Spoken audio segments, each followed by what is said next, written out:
Today, Breedon Group announced their half-year results for the 6 months ended 30th of June 2024. And I'm joined here by Rob Wood, CEO, and James Brotherton, CFO. Good morning to you both. Morning. Good morning.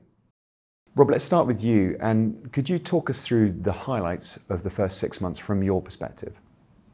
Yeah, it's been a resilient 6 months for the business. I think in GB, the market has been challenging in the first half, particularly impacted by weather. However, in Ireland, we've had a strong performance and we've had a positive maiden contribution from our newly acquired US business. In parallel to all that, we've continued to make progress on our strategic priorities, which are important to us. And so, James, from your perspective, what does resilient look like in a financial perspective? What about the P&L? If you look at our margin performance in the first half, we've broadly held the margin at 9.4%. And that's despite those very challenging market conditions that we've seen in GB. It's really been helped by the strong performances that have come through in North America with the BMC acquisition really performing in those first 16 weeks since we acquired it. And also our Irish business producing a result that is by some distance the best ever since we acquired it back in 2018. And so, Rob, digging into BMC, obviously a big strategic move at the time. Tell us how the integration has gone and the performance, which sounds very good. Well, we knew when we did the due diligence on the transaction and we spent time with the management team that culturally there was a significant amount of alignment between Breedon and BMC. And even if you look back at the history and their growth trajectory and just how similar it is to our growth trajectory over the last decade. So we knew we were in a good place to start.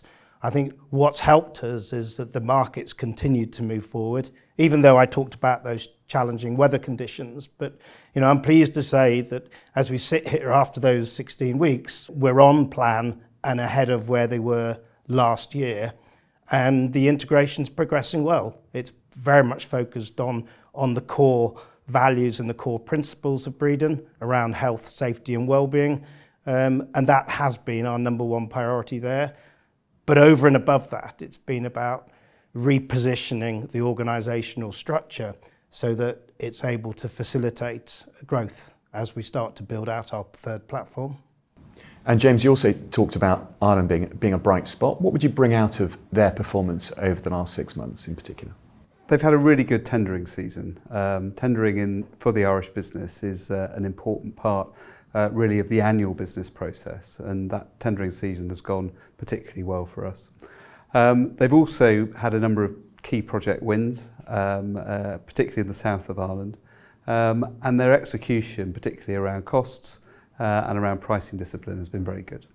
And staying with you, it's been busy on the refinancing side. Can you just talk us through a little bit the activity there and what you've done to push out the maturity? Yeah, so following the acquisition of BMC, we felt that it was right to look at the group's banking facilities.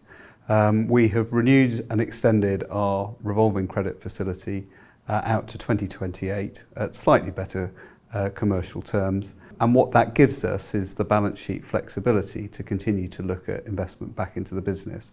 We've got over £200 million of incremental capacity available to us, and we still have in place the US private placement programme that runs from 2028 to 2036 at very competitive fixed rates of interest. And so, Rob, coming back to you to wrap up, here we are, I guess, 6 months into the year. How do you feel about the outlook? What's changed? What's the same perhaps from 6 months ago? Well, actually, if we go back 6 months, I think we always knew that the GB market was going to be challenging this year. We always anticipated, flat to modest volume declines in this market. What we didn't anticipate was the weather and the impact that was going to have on the first half. So as we look forward, and we look to the second half and maybe even further out, the macro environment and the economics are starting to turn in GB. The macroeconomic and economic indicators in Ireland and the US are positive. So that bodes well. But then we have the political sort of backdrop as well. In GB, we now have clarity. We have a new Labour government. who appear on the face of it and from their early statements to be committed to infrastructure and house building, which is a positive. We have an election still to come in the US in November, but from what we're hearing, both parties are committed to infrastructure and house building in the US. So longer term, things bode well for all three of our platforms and for future success in Breedon. In the short term, it's just about timing, and particularly when GB starts to recover.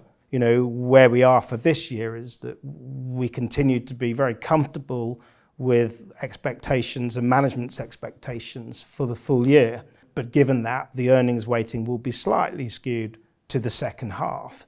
But longer term, all three platforms have the potential to be, have a backdrop of quite structural tailwinds which will benefit the business over the next few years. Very good. Well, Rob, James, thank you both very much for your time today. Thank you. Thank you.